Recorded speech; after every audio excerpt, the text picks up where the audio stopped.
Hi guys, this is Maluchip and welcome back to Dauntless. The patch notes for 0.5.12 are online, and as every week I kind of want to go over them together with you, see if they're gonna bring in some major changes. So without further ado, let's get straight to the point. Okay, so release version OB 0.5.12 increases the drop rate on body part breaks, improves the die system, and crushes bugs into paste. That's a good one. New to Dauntless, preview dice before you buy. This patch gives players the option to preview any dice on their armor, including colors they do not yet own. No more guessing what Blood Moon looks like. As part of these changes, you can also now purchase new dice through the preview interface after you fall in love with the color. Gamepad users, the system should be more easier to navigate than the old one. Be sure to tell us what you think. Daily and weekly challenge changes.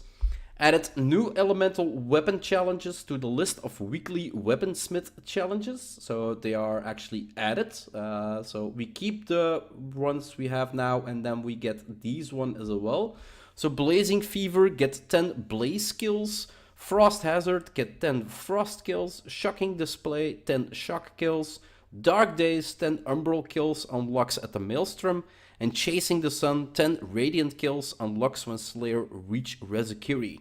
Reaching Rezakiri means, well, no, umbral kills you can get because Dark Days is also for our Rift Stalker, and you can do them at the regular, not heroic. So after you get to heroic, you basically get to Rezakiri, and at Rezakiri you basically get Chasing the Sun also. So really good one. Kind of gives the players specific quests that they are eligible to if they are at that part of the game. Added 2 new daily Slayer challenges: Thornbound, Hunt Koshai, and Dancing Shadows, Hunt Riftstalker. Kind of makes sense as these are the 2 last behemoths to enter the fray. So kind of makes sense that they would get their their specific daily Slayer challenges. Change the requirements for 4 existing weekly Slayer challenges. Changes show in italics. Winged Aggressors, Hunt Shrike or Karabak. Burning Coal, Hunt Embermane or Charok. Plates and Spines, Hunt Pangar or Naizaga. Knight's Cloak, Hunt Shroud or Riftstalker. And I do believe you need to hunt them 5 times, as there is number 5 behind all of them. So kind of good. Winged Aggressor, well, they basically give you, I think it's changed the requirements. So it used to be Hunt Shrike or Hunt Embermane or Hunt Charok or Hunt Pangar. Now you basically get the option of, well, if I need to choose between Pangar and Naizaga, I know Naizaga I can kill way faster than Pangar, for instance. So you can pick which one you find easier to make it a little easier to get your weekly Slayer challenges done. So really good change there. Removed all Armorsmith challenges tied to a reviving and B elemental resistance. The elemental resistance is, well, I kind of really didn't do that one. And the revive, well, basically I did it without even knowing it. So yeah, removing this one is kind of, I don't really like it. Removing this one, I can't really care about it. Fix the bug that would cause the Didactive Drift expeditions to unlock early. I'm way past that point of the Didactive Drift. So yeah, never really noticed anything about unlocking them too early. Quality of life. Completed a massive optimization pass on Slayers, the HUDs, lanterns and trees, and reduced the distance at which complex graphics load for users. This should help improve performance for everyone. Internally, we've measured as much as 10 to 15 FPS gain on some systems. We'd love to hear how it's working for you. You can leave your feedback either on Reddit, our Play Dauntless, or the official Dauntless forums. Thank you, you're welcome. Not really posting a lot. Kind of everything I kind of have to say, I kind of say in these videos. So yeah, not really. I should actually start posting on the little bugs as well. Lanterns and grenades will no longer appear to do part damage to broken behemoth parts or cores. So I use the Kashai Lantern with a dash, and I know with the dash, if I actually hit him, that I only do like yellow damage, the part damage, to broken behemoth parts or cores. So yeah, apparently they appear to do damage even if the part was damaged, was broken already. So yeah, an indicator.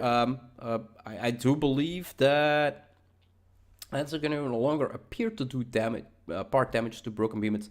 So does this mean that the damage you actually were doing wasn't applying to the right parts because they were already broken, or was it just a visual one? Not really sure about that one.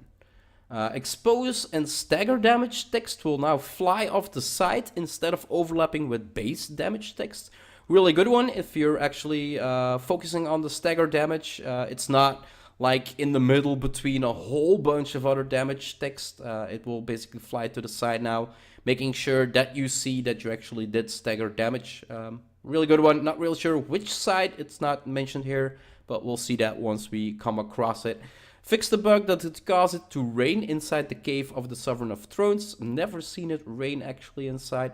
Fix the bug that could cause trees to scale strangely after being broken. That is gonna really help a lot with the 10 and 15 FPS gain, most likely. Fix the bug that could cause trees to scale. Okay, I already read that one. Molten Edict's standing, shot ground, fire explosion, and fire pool will no longer display for other players. Again, an optimization that they probably implemented to get the more FPS out of it. Because if you're not using the Molten Edict, you should. Well, now you're not gonna be able to see the flames on the fire pool or the fire explosions. So less graphics on your screen means more, better optimization, right? This part of an effort to help decrease visual noise during battle. Okay. We removed an outdated warning about cells being consumed during the cell infusion process. They are not consumed. Okay. Fix the bug to cause Riftstalker's part to display damage numbers even after being broken. I think this one is the same as to the part damage to broken behemoth parts. It kind of aligns with this one. Only here is for lanterns and grenades, and here it's actually showing that Riftstalker parts were displaying numbers that were actually not there. So yeah, good fix there.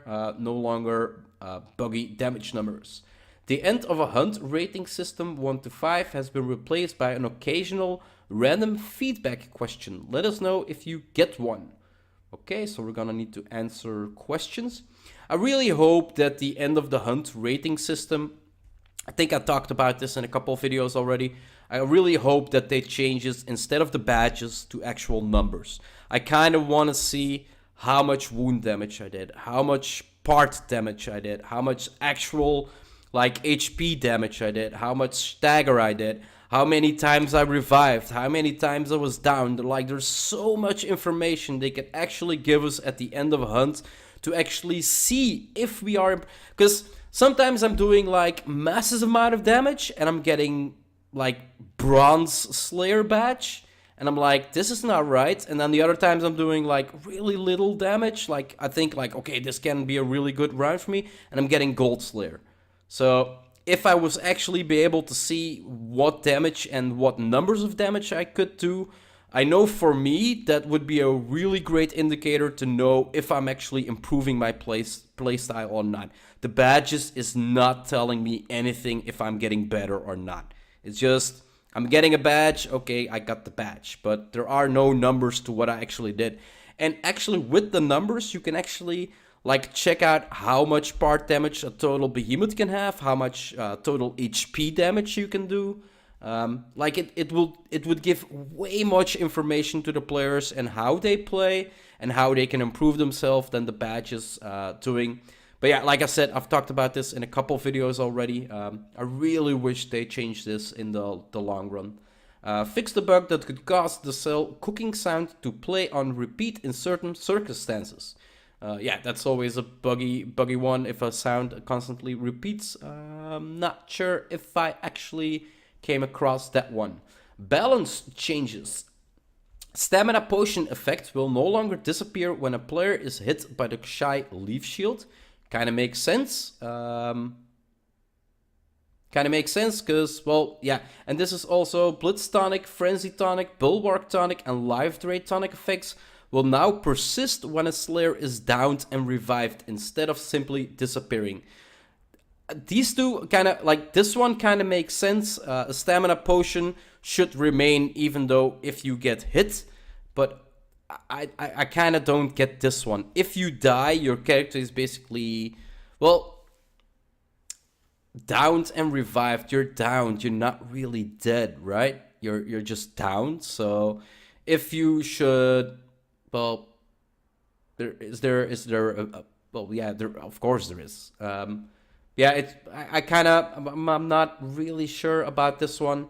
I kind of, well, you keep your buffs. So I guess in the general perspective for a lot of players, this is gonna be a huge buff for a lot of players. But I kind of really don't get it. If you're downed / dead before you need to get revived, yeah, well, you're dead. In my book or in my perspective, it actually should disappear. But yeah, I think a lot of players are gonna be happy about this one. Adjusted the spawn rate on Rift Stalker weapons and Prism Orbs. So they're gonna spawn differently now. After reaching 5 orbs, the likelihood of spawning an additional orb slightly decreases. Oh, they're actually giving it a debuff. Each subsequent spawned and active orb above 5 reduces the chance of spawning another one. So I've been testing it in the past week, 2 weeks now, and I'm actually really like the Prism Orb for the Rift Stalker weapon, because like when I first did the test and first brought it out, I could get like 4, 5, maybe 6, and I think at one point I had 7. But in the past week, I've been getting like consecutive 5, 6. And we all know by now that after you get like 5 orbs, the effect actually doubles. So each orb grants 3%. If you get 5 orbs, that means you should have 15%. But because you have 5 orbs, it's actually going to be 30%. Meaning that if you get a 6th orb, it's going to be 36%. 7 orbs 42, 8 orbs 48, and so on and so on. And I've actually been able to increase my orbs tool. I think the most I got right now is 9 with my guns, with the repeaters. But yeah, if they're actually gonna reduce the chance of spawning another one, that is gonna, because that also means that your the stacks also dissipate after 5 seconds. So each one you get, it has a 5-second lifetime. If the chance of spawning another one, that means that you're gonna drop below 5 constantly, and you're not gonna be able to keep that constant 5 orbs, constantly keeping your damage at like 30%, but it's constantly gonna drop back to 15 and 12%. So that's actually a really big debuff for the Rift Stalker weapons and the Prism Orbs. I'm really not a fan of this one. I was actually thinking that they should increase it. Like, you should be able to, if you shoot from close enough and you actually play the correct way, you should be able to reach actually 10. Like, giving you 60% increased damage. At least, I think, for the Prism Orbs. For the weapons, I'm not really sure, not really playing with the Rift Stalker weapons. But at least for the Prism Orbs, the damage of the guns itself, it's around 200, 220. Close by, but you can actually, with the increase, you can get it to 270, sometimes even 300 damage on each shot, and I still think that's a little low. Like, reaching 350, 400 per shot, if you actually can keep your orbs up, should actually be able to happen. But yeah, making a huge decrease in this one, well, I'm not happy about it, and well, we'll see what the community thinks about it, but yeah, for me, this is definitely not a good one. The Nazaga shock towers are no longer immune to shock weapons, but they still have shock resistance.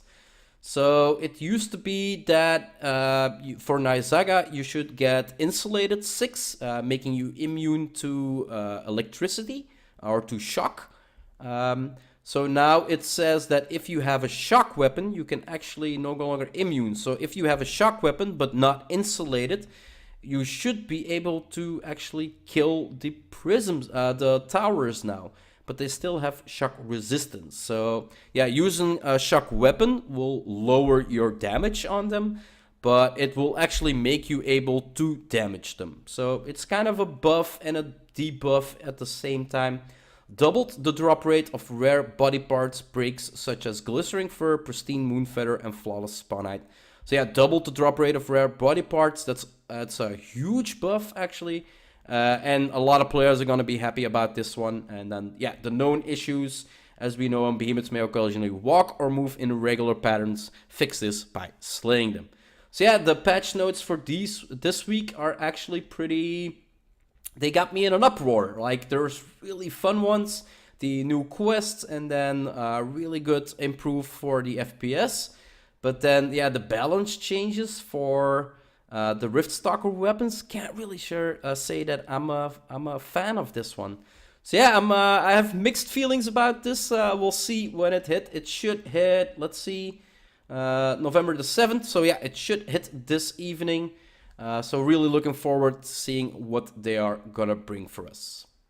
So those were the patch notes for the OB 0.5.12. As I said, a couple weird ones. Well, by my perspective, a couple really good ones in there, especially the optimization. But yeah, looking forward to seeing them come online tonight and testing them all out. Hope you enjoyed the episode, and I'll see you back with the next update or the next release when they bring in something new. Hope you enjoyed, and see you in the next one. Bye bye.